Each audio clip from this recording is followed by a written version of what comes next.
So, currently the book is told from Logan's perspective, and he's calculated that Lana has potentially been with the boogeyman for 2.5 hours. We then get our first chapter, and I think our only chapter in this whole series, told from Hadley's perspective. And it was fucking brilliant. So, Hadley, our poor girl, who I now adore. I've gone from hating her in book 1 to adoring her by book 3, and you'll learn why. But she's suffering from survivor's guilt, essentially for not feeling strong enough for speaking up. This for me was like exceptionally heartbreaking because she went through so much manipulation that this was heartbreaking because she experienced so much manipulation from authority figures in her life. They were her mother, which was her parental figure, police, psychiatrists, therapists, all telling her it was in her head. Nobody believed that what Ferguson was doing to her was true. They all thought it was made up stories from a teenage girl just crying for attention because her mum was dating another guy. Makes me want to cry. Just re-hearing it again. I know. I really felt for her. That's it. But this also kind of forms that connection between Lana and Hadley later, which fucking sucks. But it's another reason why I love Hadley and the choices that she makes later. But anyway, so Hadley pieces it together after Laurel said she, referring to the angel that will keep her safe, Lana. Light bulbs are going off in Hadley's mind, but still she's doubting herself because of how emotional she is, because of how close she is to this case. But she's back on, it's Lana. It has to be Lana. Lana's the angel. Lana's the she that this little girl is referring to. Hadley's not thinking rationally. She's doubting her thought process because, you know, how emotional she's being and how close she is to the case. So she drives to Lana's house. But this is before everything. This is what I mean by I don't like stories backtracking, because we ended book 2 with the boogeyman having whacked Lana over the head, and now we've just had to read a chapter from Logan's perspective. Then we get our chapter from Hadley's perspective, and we still don't know what the fuck has happened to Lana. So here I was thinking that Hadley was going to walk in to the boogeyman and Lana, when really we've backtracked so far to a point that Hadley has gotten to Lana's house before her. Yeah. Essentially, Hadley is in Lana's house. The boogeyman is in Lana's house. Everybody is in Lana's house but Lana. Panic! And the boogeyman catches Hadley. Yeah. And you think, fuck. Yeah. I didn't fucking see this coming. No. And the boogeyman's like, oh, 2 birds, 1 stone. Like, this is going to be great. I'm going to, you know, have you after I take her, referring to Lana. And I'm going to make you watch me torture her and stuff. Yeah. So he, like, ties up Hadley. Gags her. Yeah, gags her and shoves her in a closet in, like, Lana's living area or kitchen. It's basically a space where Hadley is still able to watch what unfolds. When I read it, I pictured, like, you know those Venetian blind doors that you can see through? Mm-hmm. That's what I pictured. Yes, same. Exactly the same what I pictured. So,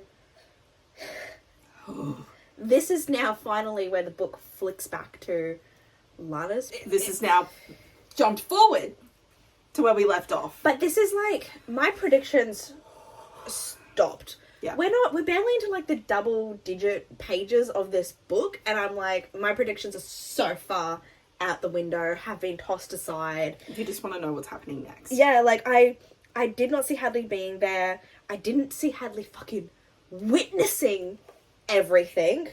And like I said before, I thought this was going to play out over an entire book, not just the first few chapters.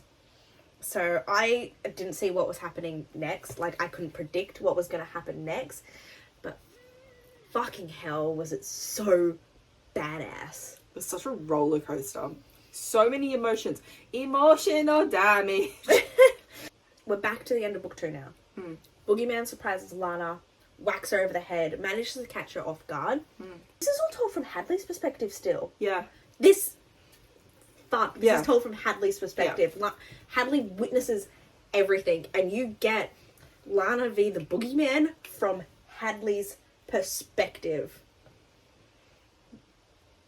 Fucking God. It was so well done. So Hadley's like, oh shit, he's got her. And then Lana laughs. Yeah. Like manic laugh. Says something like, oh, that's enough to make this believable. Yeah. As in, like, I've let you hit me. Get a punch in. I've let you leave these bruises and marks on my body. That's enough to convince them that I'm gonna get lucky, you know, when I kill you, blah, blah, blah.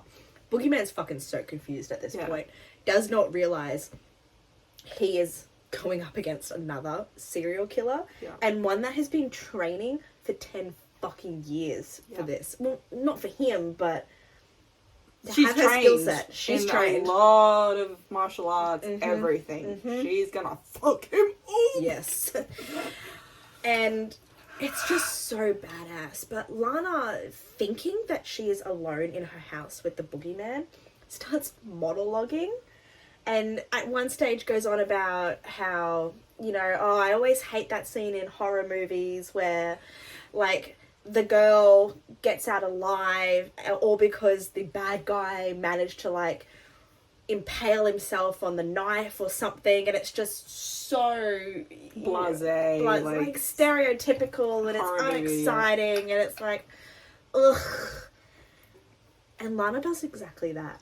She works the Boogeyman up to such a point that when she turns around to confront him and he's running at her, she's holding a knife at her stomach height, and essentially he impales himself onto this knife and kills himself. Yeah. Brilliant. And Lana's like, guess he's dead. While the book is still in Hadley's point of view, and while this fight is going down with the Boogeyman and Lana's monologuing on why she hates people like him, Lana's also saying, like, other key points out loud that makes Hadley trust her. Lana... You can hear, like, the inner conflict in her head. Yes.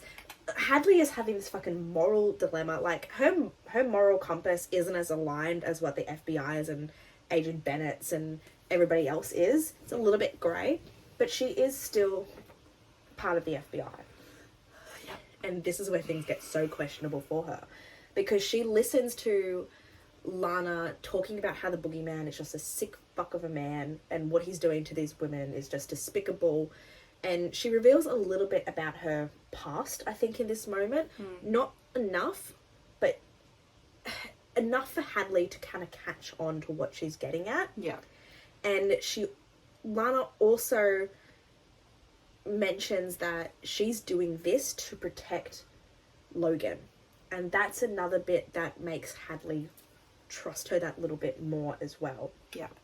So, Lana kills the Boogeyman. It was excellent reading it from Hadley's perspective. Like, chef's kiss. Yes. Excellent. And when the book flicks to Lana's perspective, she's like, oh, you know, what do I do now? I need to stage the scene. What is someone meant to be, like, feeling in this moment? Because she's like, she's killed before. But she's got to act like the victim. So she, like, just slumps down where she is, holding the knife still in her hand, and just puts this, like, blank, shocked expression on her face and just waits. Yeah. She just holds that and just waits as if she's in shock for the FBI and the police to find her. She's found. Like, eventually they do get to her. she's found, and she's still playing the part of the victim. And then, like, and then they hear this, like, thumping noise and discover Hadley in the fucking closet has witnessed the entire thing, and Lana's, like, internally freaking the fuck out. Yeah. Because she's done the whole psychopath, serial killer monologue as she's killed the boogeyman, unintentionally confessing to Hadley in this moment.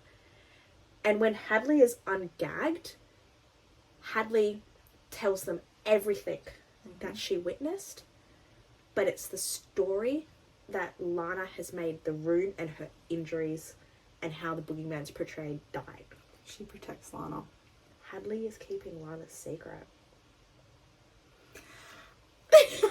It's like when they locked eyes, this moment of trust passed between them, and Hadley's kept her lips shut. And it was like, yes. I'm feeling all of the emotions again right now. Like, I'm just... And this was just like the first, not even quarter of the book. I want to cry. Lana Myers is our babe. Logan shows up. You know, playing the scared boyfriend. They make up. Right? I love the scenes that unfolded. Yeah. Like, over the next few chapters. Yeah. Because Lana can't stay at her house because she's afraid. They end up in a hotel. Mm-hmm. Logan takes a few weeks off work, or as much time as possible, and you just get some really, really cute chapters between Lana and Logan. Yeah. Just spending like some quality time together. And Logan's just so surprised by how well Lana is coping and how well she's handling everything, because she's not acting in ways that a normal survivor of a victim like the boogeyman should be, or especially someone who also murdered another person in self-defense. And Logan's just, he's so surprised and he's so proud by how well she's handling everything. And it's just, oh, sweet Logan, little do you know. Little do you know. Yeah. But something else that we do start to realize, or that Lana starts to realize about herself, is that Logan is helping her heal from her past trauma. And Logan is also helping keep her grounded after she kills. Yeah. And it's just everything that I needed from their relationship. Same. So, a few days go past. Hadley is also staying in the same hotel as Lana and Logan. And eventually, Lana confronts Hadley. And I tell you, this scene was also beautiful and so well done. But, like, Lana knocks on Hadley's door. Hadley opens the door with a fucking gun. Like, I've been waiting for you. Yep. And Lana's, like, not terrified in the slightest. But it's just like, Lana's like, if I wanted to kill you, you'd already be dead. She disarms Hadley's gun and, like, puts it into pieces as well right before her eyes. Just like, if I wanted to kill you, you'd be dead. Yeah. But Lana's just like, because Hadley says something like, oh, well, can I still have my gun for my own, like... protection. Yeah, my own sense of comfort. And Lana's like, why don't you just use the one under your pillow? Yeah, that's right. And Hadley's like, how did you know that? And she's like, bitch, I'm also a victim. So Lana tells Hadley almost everything. And I loved this, because Lana really needs the FBI and the police and Logan to figure out Victoria's story, her story, and her brother's story as they go along. Yeah. Because if Lana tells them everything, if Lana and Jake tell them everything that happened to them, it's not going to have the same impact that they need. Yeah. They need to come to it on their own terms. So yeah, it was just this heartbreaking chapter of what's happened to Hadley, what's happened to Lana.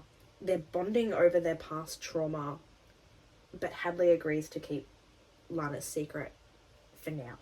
Yeah, but agrees that she'll watch her, and if she starts to devolve. Yes, that's also what happened. Yeah. I forgot about that. Yeah. I say the quote, I won't tell the team unless someone innocent gets caught in the crosshairs. I owe you my silence. You saved the lives of countless children by ending a monster I let go free. You saved women all over, possibly even Logan, and saved me from the boogeyman. Until you have that psychotic break, I'll hold my tongue. Loved it. I literally had goosebumps reading that out. Look, this book really pulled on my heartstrings.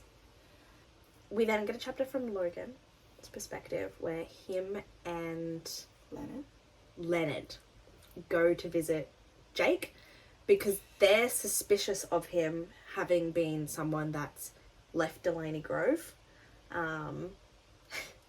What they don't realise when they get to Jake's house, Jake's in a wheelchair. And makes them feel like absolute idiots for not realising he is handicapped or paralysed from the waist down thanks to an accident. Yep.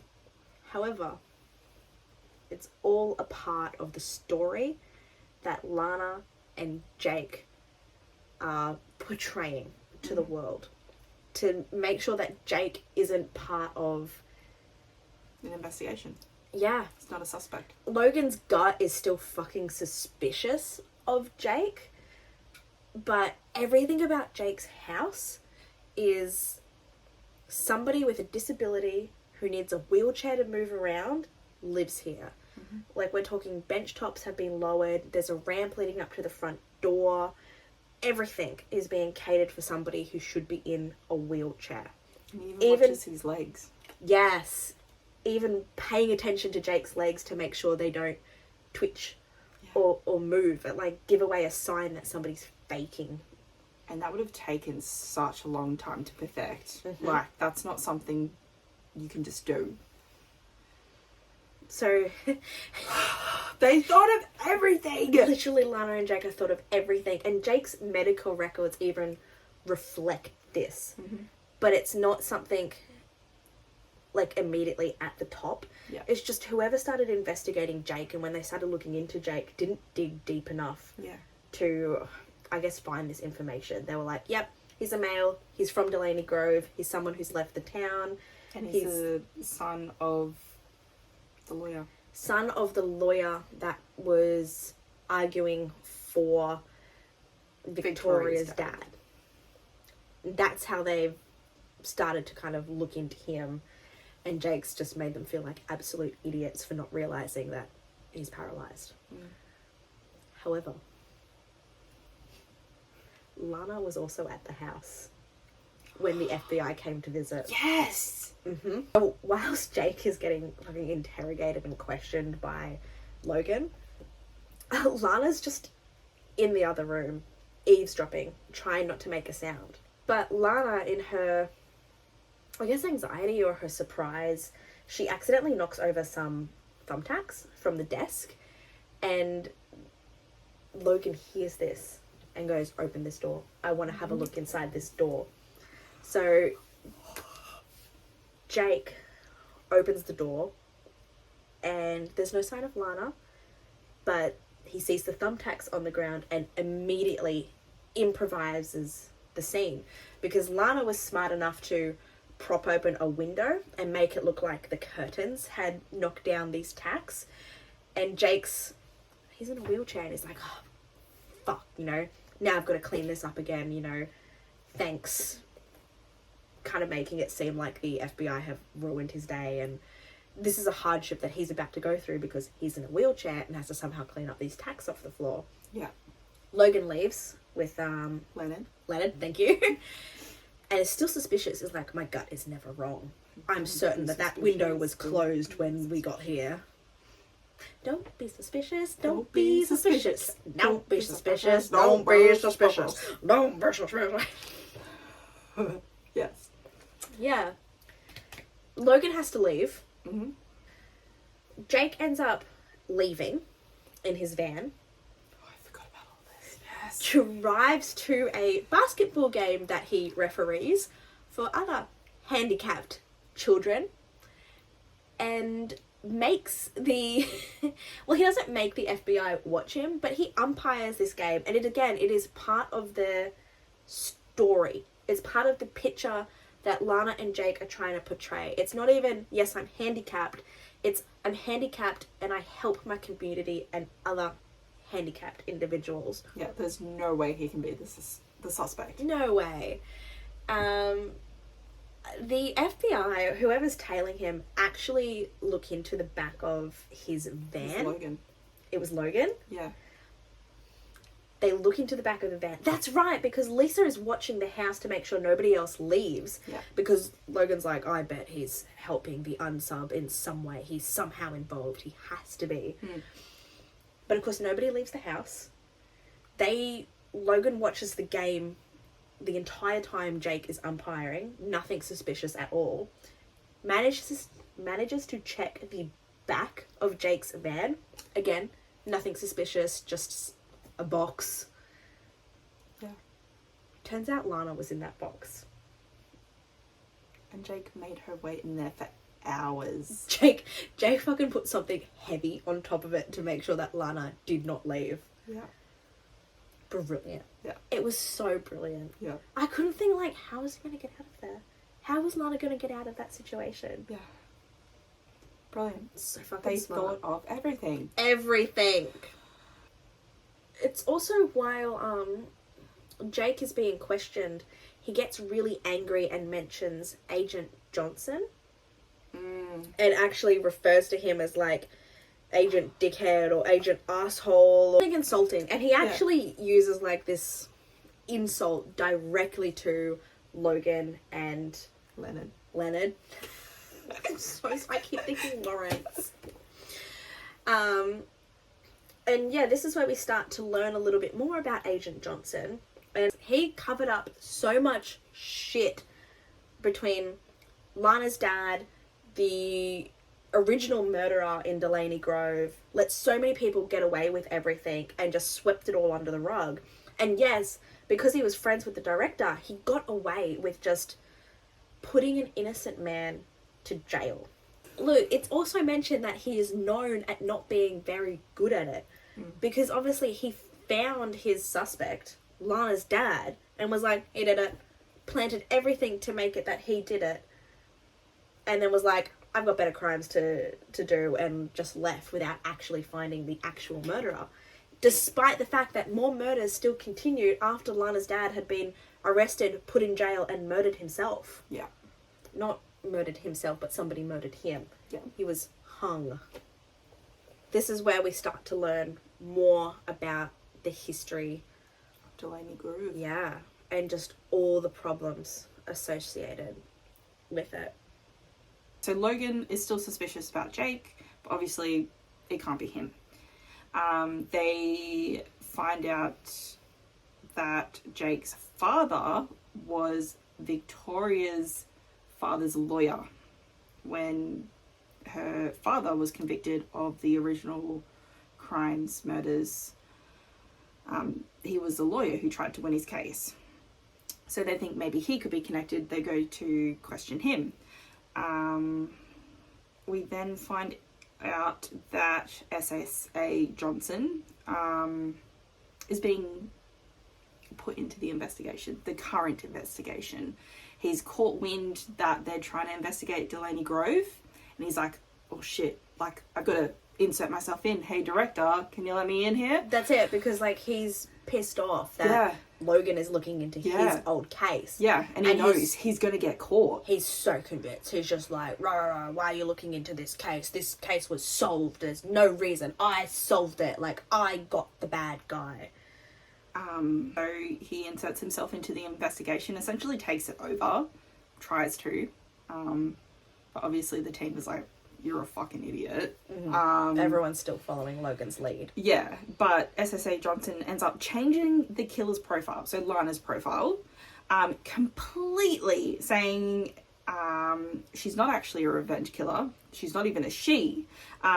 It's a sadist who targets alpha males, and he then organizes a visit to Delaney Grove. Now, from the start, Logan and his team have been trying to get a visit in, but the sheriff and the town is like, no, won't tell them anywhere. Like, they did actually, like, some of Logan's team actually went to visit it at one point, but nobody would talk. Yeah, nothing happened. It was like, and the sheriff's like, nothing no, bad ever happens here. But SSA Johnson and the sheriff are little buddies, and he ends up organising for them to go there. And this bit was fucking great, what happens next. But Hadley was like, oh, you should bring Lana with you. Yeah. Says to Logan, bring Lana with you. She's scared. She doesn't want to be alone. She hasn't told you, but she won't admit it. She's scared of being left alone. Because she knows she wants Lana to be there. She wants to protect Lana still. She knows that Delaney Grove is part of Lana's end game. And she also wants to protect Logan, and she knows that Lana will protect Logan. Yeah, but it's also because Hadley knows that Lana needs to be in Delaney Grove, and this gives her a reason to be there and not have it be suspicious at all. And Logan's like, no, don't be stupid. There's a serial killer on the loose. Like, why would I bring Lana to this town and put her in, like, more danger? And yeah, Leonard fucking agreed. Yeah, like, yeah, you should bring Lana. He's like, that's a great idea. You should bring Lana. Keep her safe. Unsub only goes after men. Lana will be fine. She'll be with us, you know?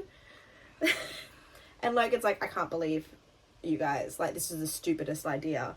And everyone's, like, agreeing, yeah, bring Lana. I was cackling. Yeah. Like, I was outwardly cackling at that scene. It was brilliant. So, yeah. Lana tags along to Delaney Grove. Amazing. First, before they go to Delaney Grove, she says she has to tie up ends of her business because she goes and kills Morgan. It's one of the guys from the list. And she rushes. She rushes this kill. She ends up, still brutally torturing him, but burns his house down with him in it. That's it. Not something she's done before. Usually she will hide them for a bit, but then leave them to be found. She chops off his dick. Yeah. Sets the house on fire and burns him alive. Yeah. Then, that's right, because she had to be in Delaney Grove tomorrow. Yeah. So she couldn't spend the days that she normally does torturing him. Yeah. So then her and Jake go to Delaney Grove. This is before the team have gone. This is the night before they go. They go to Delaney Grove. They put red, dye in the town water. They steal mirrors out of houses. Oh, and all the doors have been left, their front doors have been left open. Everybody inside is fine, but people are missing their mirrors. Yeah, just to cause panic. Mm-hmm. They fucked with the town. Yeah, because no one in the town knows about what's happening outside of the town. They don't know about all these murders that have been happening to the people that used to be a part of this town. And you know why? Because the sheriff fucking controls everything. He controls the media. He controls all the supermarkets. Anything to do with how this town should survive is being controlled by the sheriff. This is where you get to the cult. It's fucked up. It is so fucked up. So, the team goes to Delaney Grove. Try talking to people throughout the town and nobody is saying anything. Nobody's really being helpful. But somebody says you should go talk to Diana. Yeah. Some random civilian just hints you should talk to Diana. And I'm like, who the fuck is Diana? Mm-hmm. I've never heard of this Diana in 3 books. Who is Diana? But Diana supposedly knows what happened 10 years ago. She was a witness. So Logan, I think it's just Logan and Leonard go to visit Diana. Mm-hmm. And she agrees to let them in as long as they don't work for SSA Johnson. So we know this guy is dirty. Mm-hmm.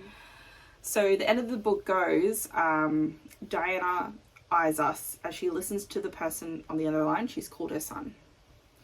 Mum is about to tell a story that's been burning a hole for over 10 years. I have goosebumps. That's the end of the book. That's all you get.